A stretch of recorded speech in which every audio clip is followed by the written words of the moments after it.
આજથી આપણે second chapter એકમ અને માપન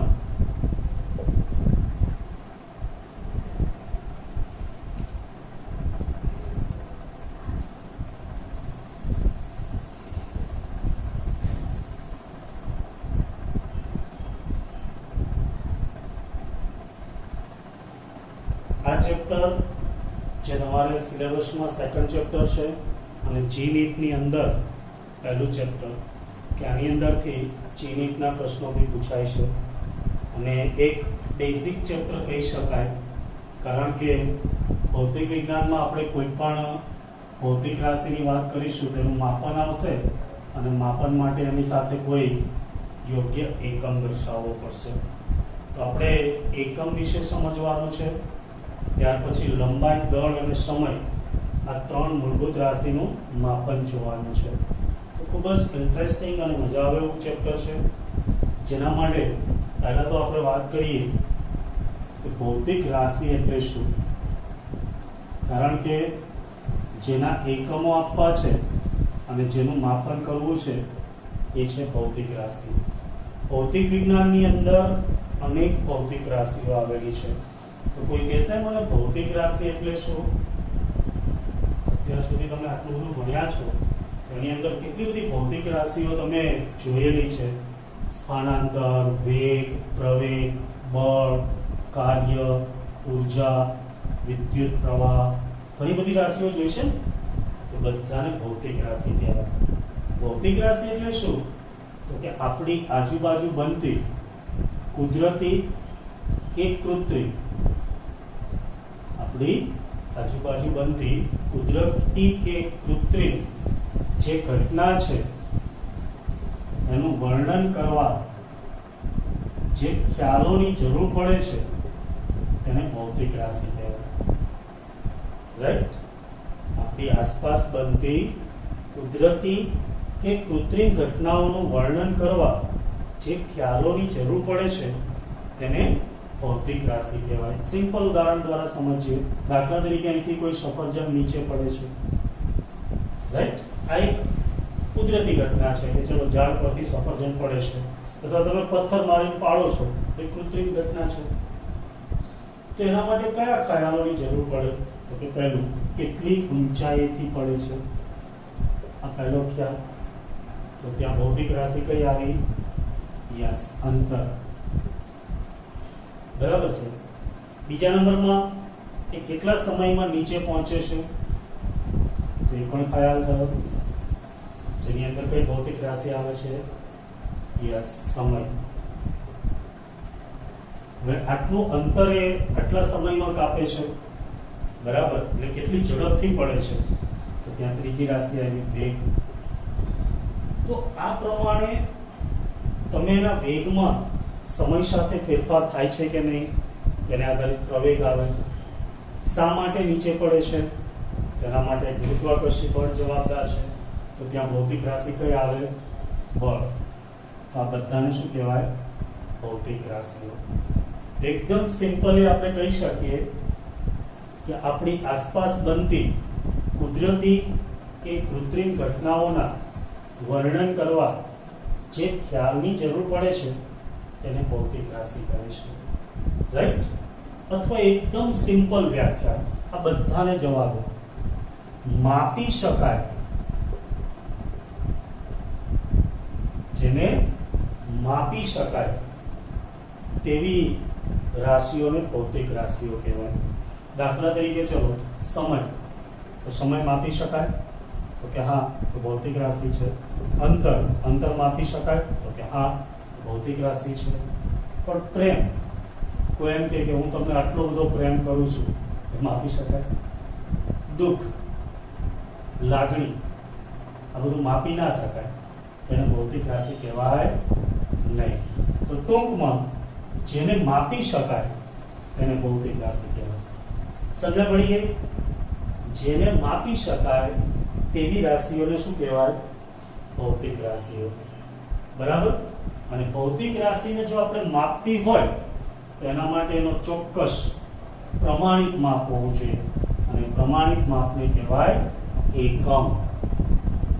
તો આપણે ચેપ્ટરની શરૂઆત કરીએ એકમથી. એકમ એટલે શું? કોઈ પણ ભૌતિક રાશિના પ્રમાણિત માપને, કોઈ પણ ભૌતિક રાશિના પ્રમાણિત માપને, સ્ટાન્ડર્ડ મેઝરમેન્ટ, પ્રમાણિત માપને તે ભૌતિક રાશિનો એકમ કહે છે, જેને ઇંગ્લિશમાં યુનિટ કહેવાય. કોઈ પણ ભૌતિક રાશિના પ્રમાણિત માપને શું કહેવાય? એકમ. પ્રમાણિત માપ એટલે શું? તો કે દાખલા તરીકે ચલો તમે ખાંડ લેવા જાઓ, તેમાં શું કહેશો? દુકાનવાળા પૂછે કેટલી ખાંડ જોઈએ, તમે કહેશો 50 આપો. શું 50 દાણા? નહીં, 50 કિલોગ્રામ, બરાબર? અથવા તો 5 કિલોગ્રામ. તો કિલોગ્રામ એનું પ્રમાણિત માપ છે. એની જગ્યાએ દૂધ લેવા જાઓ તો તમે શું કહેશો? 1 લીટર, 2 લીટર. હા, તો એ લીટર એનું પ્રમાણિત માપ છે. કોઈ પૂછશે કેટલા વાગ્યા, તો તમે એમ કહેશો ને 6 કલાક અથવા તો 6 વાગ્યા. એમ કહો 6 કિલોગ્રામ વાગ્યા? નહીં, તેનું પ્રમાણિત માપ છે કલાક, મિનિટ, સેકન્ડ વગેરે, બરાબર? તો કોઈ પણ ભૌતિક રાશિના પ્રમાણિત માપને એકમ કહે છે. હવે એકમ કેવો હોવો જોઈએ? એકમ કેવો હોવો જોઈએ? ગમે એને એકમ કહી શકાય? તો કે ના. પહેલું, એકમ છે એ સ્પષ્ટ અને નિશ્ચિત હોવો જોઈએ.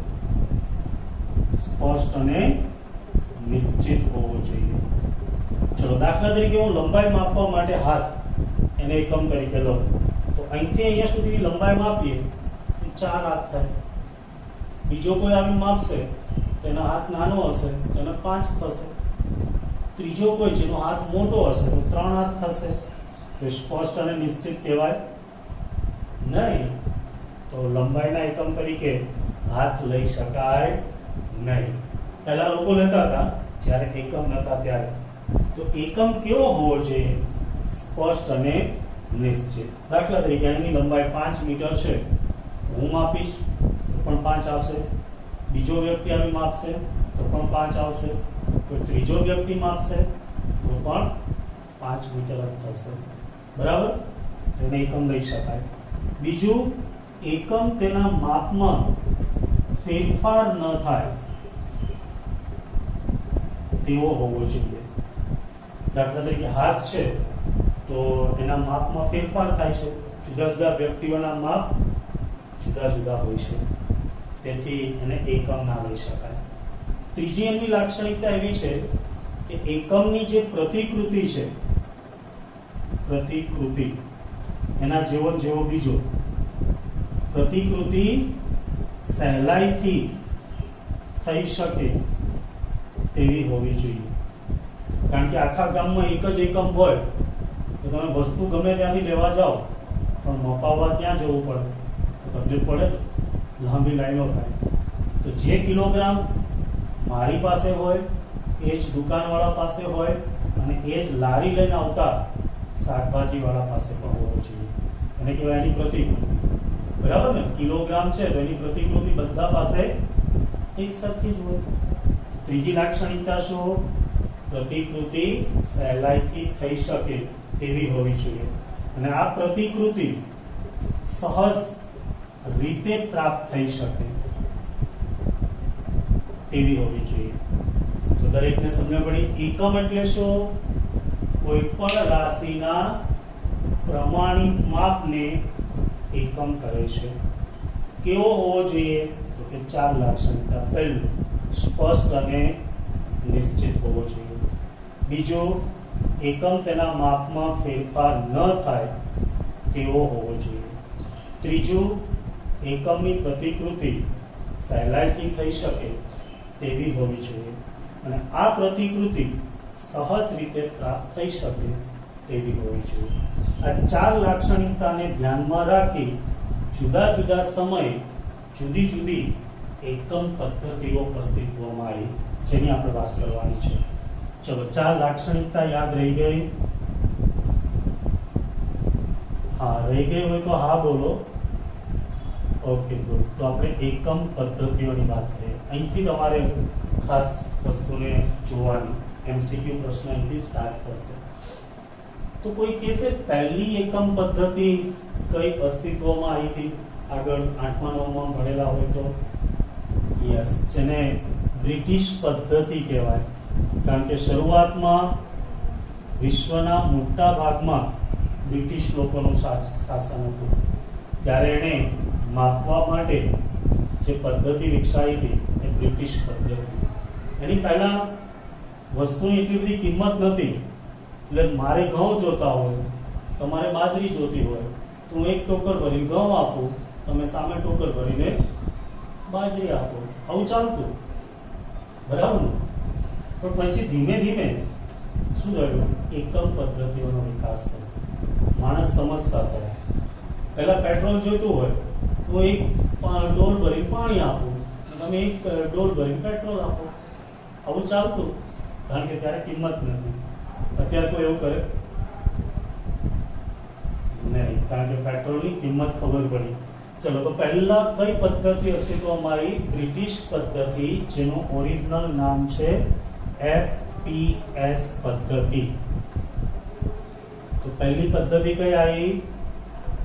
બ્રિટિશ પદ્ધતિ અથવા FPS પદ્ધતિ.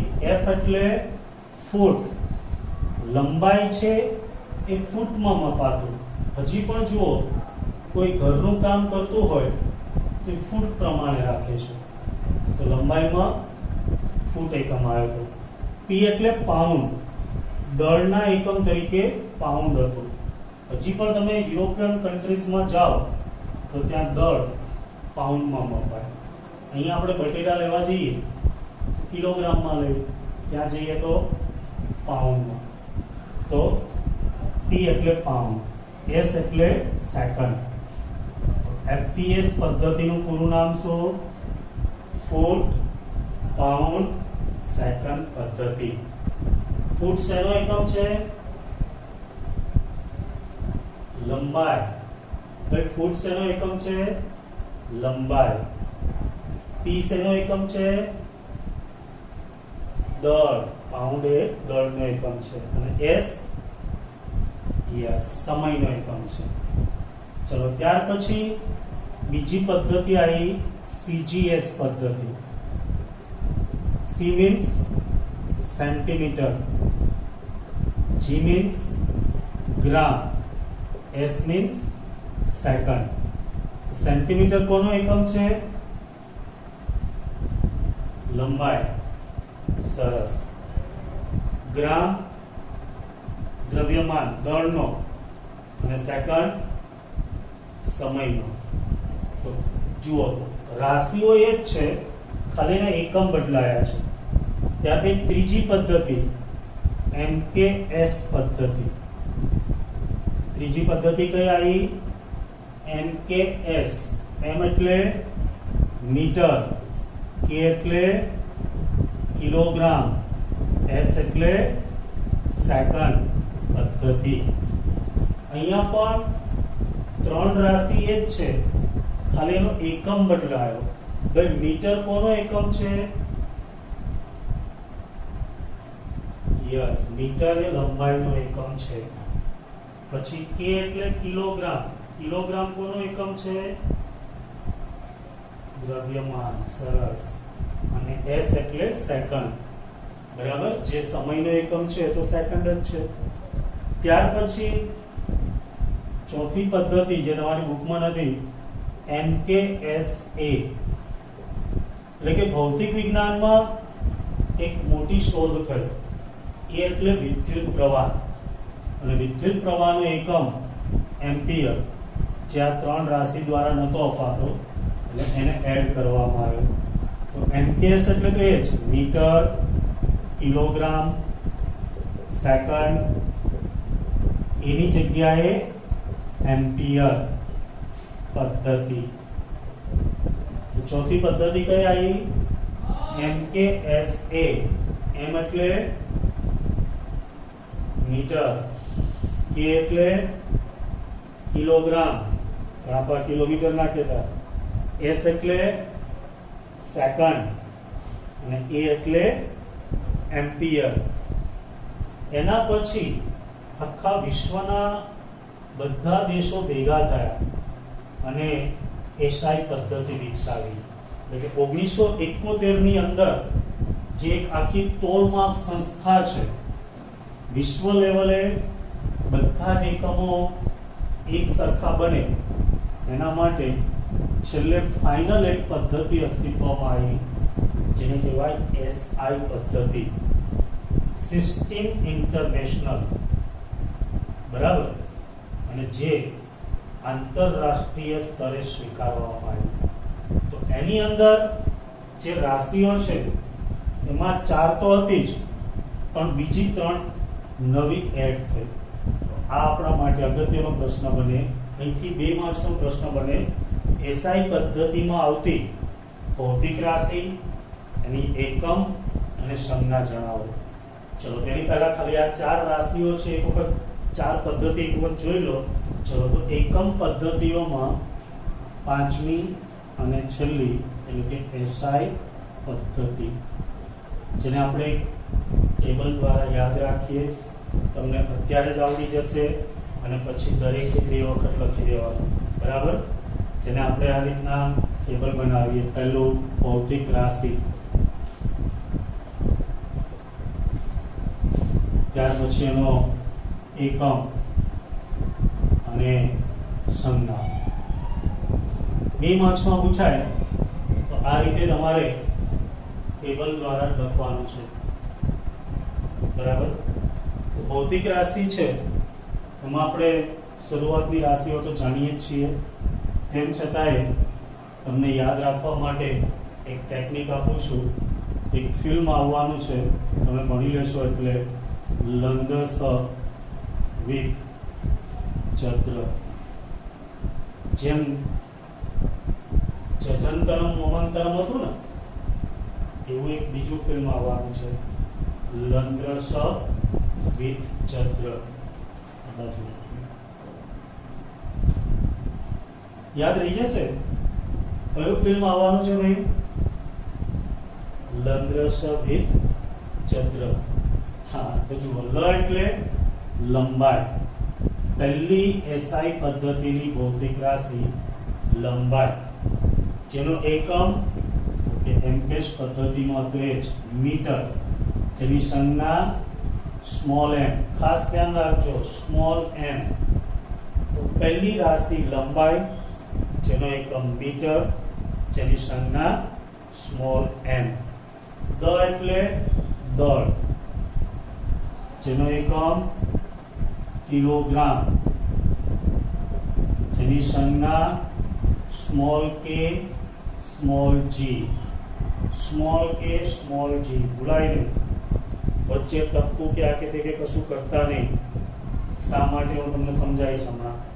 સ એટલે સમય, જેનો એકમ સેકન્ડ, સંજ્ઞા સ્મોલ એસ. આ તો એમકેએસ સુધી હતું જ. પછી એમકેએસ માં વિદ્યુત પ્રવાહ ઉમેરાયું હતું. ચોથી રાશિ કઈ થશે? વિદ્યુત પ્રવાહ, જેનો એકમ મહાન વૈજ્ઞાનિક એમ્પિયર, જે વિદ્યુતના ન્યૂટન કહેવાય, એના ઉપરથી આવ્યો, જેને કેપિટલ એ વડે દર્શાવાય, કેપિટલ એ. તો ચોથી રાશિ થશે વિદ્યુત પ્રવાહ, જેનો એકમ એમ્પિયર અને જેની સંજ્ઞા કેપિટલ એ, બરાબર. ત્યાર પછી થ એટલે થર્મોડાયનેમિક તાપમાન, જેને ખાલી તાપમાન પણ ઘણી જગ્યાએ લખેલું હોય. તો તાપમાન ક્ષેત્રે કેલ્વિન નામનો વૈજ્ઞાનિક છે, એનું મોટું યોગદાન છે. એટલે એનો એકમ કેલ્વિન, જેની સંજ્ઞા કેપિટલ કે, કેપિટલ કે. આ 5 રાશિઓ આપણે ખૂબ જ જરૂર પડશે. કોઈ બી 11મું હોય કે 12મું, તમારે રાશિના એકમ અને પારિમાણિક સૂત્રો બનાવવા હશે તો તો આ 5 ની ખાસ જરૂર પડશે. ત્યાર પછી જ એટલે જ્યોતિ તીવ્રતા, જેની આપણે કોઈ ખાસ જરૂર પડશે નહીં, પણ એનો એકમ કેન્ડેલા, જેની સંજ્ઞા સીડી. દ એટલે દ્રવ્યનો જથ્થો, જે તમારે અત્યારે કેમિસ્ટ્રીમાં આવી ગયું હશે, મોલ, જેની સંજ્ઞા MOL. અને આપણે પાછળના ભાગમાં વાયુના ગતિવાદમાં એની જરૂર પડશે. તો દરેકને આ 7 રાશિ યાદ રહી ગઈ.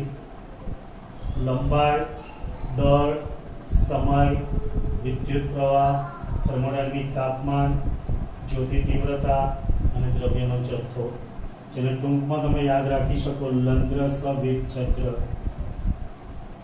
જેના એકમ લંબાઈનો મીટર, દળનો કિલોગ્રામ, સમયનો સેકન્ડ, વિદ્યુત પ્રવાહનો એમ્પિયર, તાપમાનનો કેલ્વિન, જ્યોતિ તીવ્રતાનો કેન્ડેલા, દ્રવ્યનો જથ્થો છે એનો એકમ મોલ.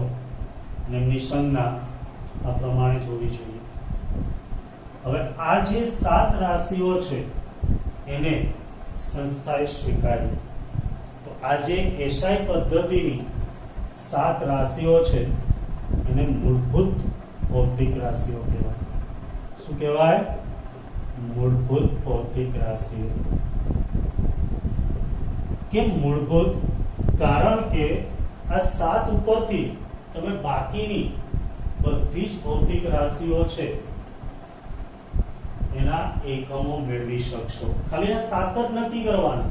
ભાઈ, જો બધી જ ભૌતિક રાશિના જુદા જુદા એકમ નક્કી કરીએ તો યાદ રાખવું તકલીફ થઈ જાય, બરાબર ને? કારણ કે આવી તો કેટલી ભૌતિક રાશિ છે. હવે આ 7 યાદ રહે પણ બધાના એકમ જુદા જુદા યાદ રહે નહીં, તો શું કરવાનું? તો કે અમુક ઓછામાં ઓછી યાદ રાખો, બાકીને એના ઉપરથી મેળવી શકાય. સિમ્પલ ઉદાહરણ, આ 7 છે એવી આપણી એબીસીડી. એબીસીડી ના અક્ષર છે કેટલા છે? 24 ને, A to Z. આના ઉપરથી તમે કેટલા બધા સ્પેલિંગ બનાવી શકો? બનાવે ને, લાખોની સંખ્યામાં સ્પેલિંગ બનાવી શકાય. પણ એ બધા સ્પેલિંગમાં મૂળભૂત કોણ? એબીસીડી. ખબર પડે છે? મૂળભૂત કોણ? એબીસીડી. કારણ કે એના ઉપરથી બને છે. તો બસ આના ઉપરથી બાકીની બધી ભૌતિક રાશિના એકમ બનાવી શકાય. તેથી આ 7 રાશિઓને મૂળભૂત ભૌતિક રાશિ અને તેના એકમોને મૂળભૂત એકમો કહે છે. તો કેટલા મૂળભૂત એકમો છે? 7. કેટલી મૂળભૂત રાશિ છે? 7. કઈ રાશિઓ? તો કે લંબાઈ, દળ, સમય, વિદ્યુત પ્રવાહ, થર્મોડાયનેમિક તાપમાન, જ્યોતિ તીવ્રતા, દ્રવ્યનો જથ્થો. તમને MCQ પૂછવામાં આવે છે કે નીચેનામાંથી કઈ ભૌતિક રાશિ મૂળભૂત છે? બરાબર.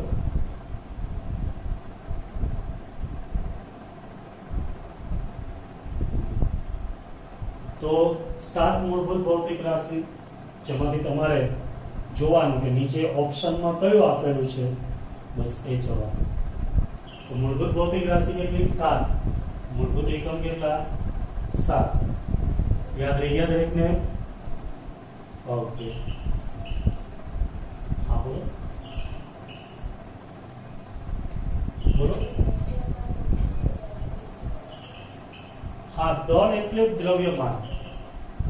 દળ બોલો કે દ્રવ્યમાન બોલો, બે એક જ છે, બરાબર? હા, બોલો.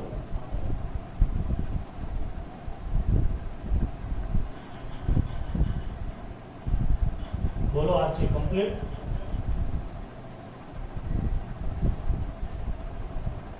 Okay okay, good. ચલો, તો આના સિવાય તમે જે રાશિઓ મૂળભૂત ભૌતિક રાશિ પરથી મેળવો છો એને સાધિત ભૌતિક રાશિઓ કહેવાય. સાધિત એટલે જેને અંગ્રેજીમાં કહેવાય ડિરાઇવ. ડિરાઇવ એટલે મેળવેલ.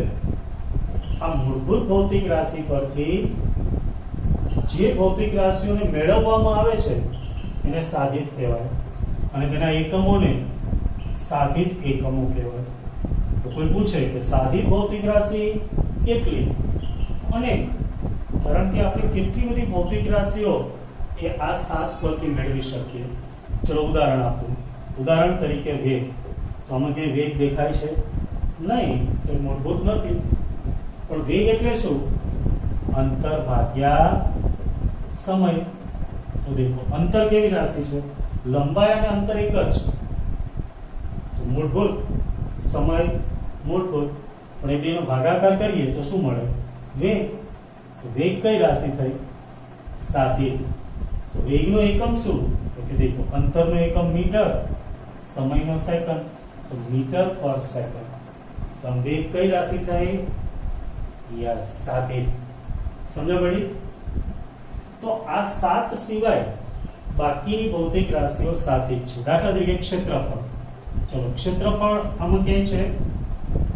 નહીં. તો કેવી રાશિ થઈ? સાધિત.